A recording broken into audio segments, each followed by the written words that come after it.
Welcome to the channel. If you're new here, make sure to like and subscribe for more content. I got you covered when it comes to everything video games. So today we're going to be talking about Fallout 76. Those of you who know me know I'm a huge Fallout fan, all the way from Fallout 3 to Fallout New Vegas. Never played Fallout 1 or 2, but hopefully I can get around to that here sometime or another. But I just finished Fallout New Vegas again for the 100th time. One of my favorite games of all times. Fallout 3 was also one of my favorite games of all times. One of the very first games I ever 100% completed.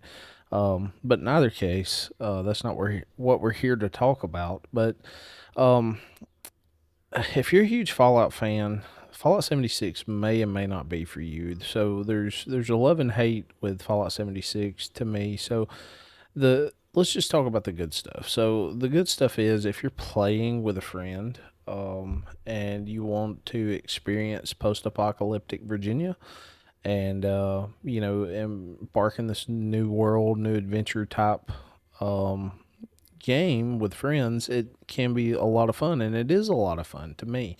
Um, if you're doing it from a single player perspective, maybe not so much. Not for me, anyways. It may be for you as a single player perspective, but there is the PvP side, but you can turn that off where you're not having to deal with player versus player engagements or anything like that. So that's really cool. But as far as the good stuff, the gameplay feels great. I mean, it feels like Fallout 4. So the weapon handling, reload, and your gunfights and stuff like that, or whether you may be going for a melee build, it doesn't matter. Either way, it feels comfortable. It feels natural. It's a lot less clunky than New Vegas or 3. Okay, a lot less clunky than 3. But it has that Fallout 4 nostalgia to it, so that can be good. You've got your typical weapons, which is like your pop guns, and then you got your 10 millimeter pistols, your sniper rifles, hunting rifles, all that good stuff. Your armor, you've got your leather armor, your metal armor, your power armor, and stuff like that. And the power armor still works the same as it did in Fallout 4, so you're not having to learn how to use it. You got a fusion core, and it's got a certain amount of time, and yada yada yada. That's the cool side of it. Now let's kind of talk about another aspect that can be good to some players and bad to some players. So, in New Vegas, they introduced the survival aspect of, the gameplay as far as you being the lone survivor or whatever you want to call yourself, courier, um, and you had to drink, you had to eat and stuff. So, Fallout 76 brings that to the table, and I don't think, as far as I know, you do not have the option to turn that off. But you've got to eat, you've got to drink, you've got to keep up with stuff like that. So, that, in my opinion, is pretty cool.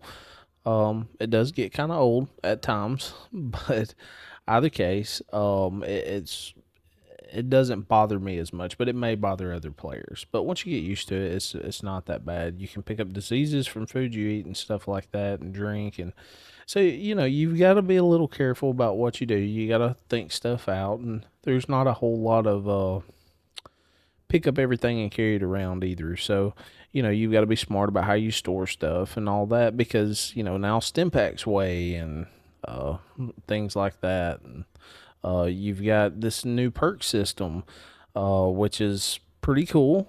It takes a little bit of time to get used to. You can stack perks and points and all that, but once you get used to it, it's pretty comfortable. It's neat. It's kind of built around where you can't have just a OP player running around, taking out everything and everybody and stuff like that, which is cool.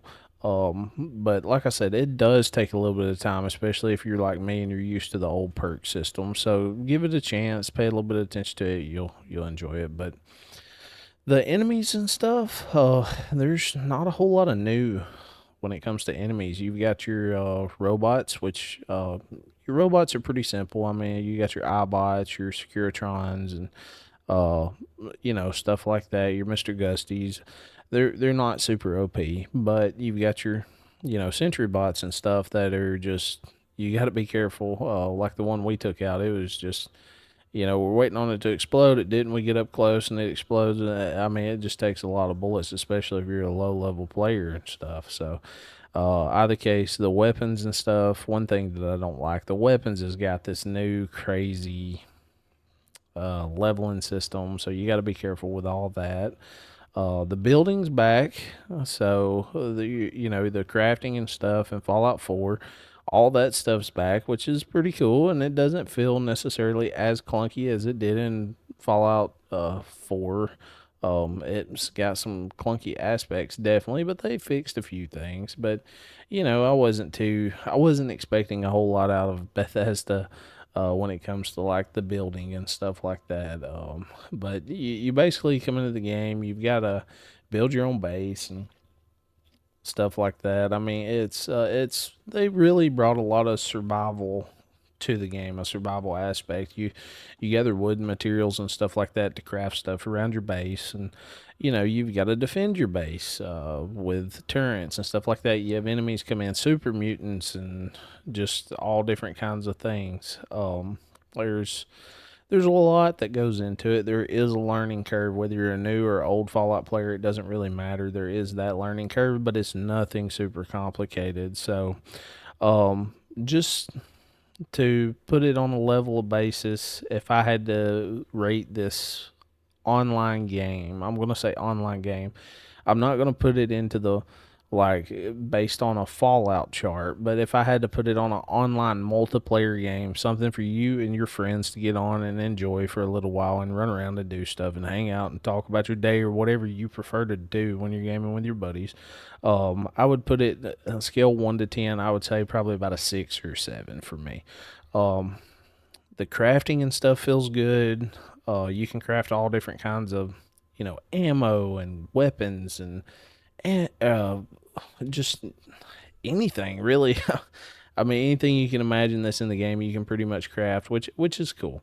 The leveling system doesn't seem too slow, so that helps a little bit as far as when it comes to like the weapons and stuff being certain levels. You just kind of got to find them though. That's another thing, and breaking down weapons to find new attachments and stuff. I kind of wish the game would explain this a little more. So you can kind of catch up on stuff like that, and then you've got you got ghouls and these new scorched enemies and stuff like that, and they're basically ghouls with weapons, and it's a different experience. But if you're looking for something to do, just you and your buddies, it could be the experience that you want. So at least I would say give it a shot. I wouldn't pay over, I don't know, $20 for it, but either case, it can be a fun experience. So if you like this, make sure to subscribe and follow, like, whatever.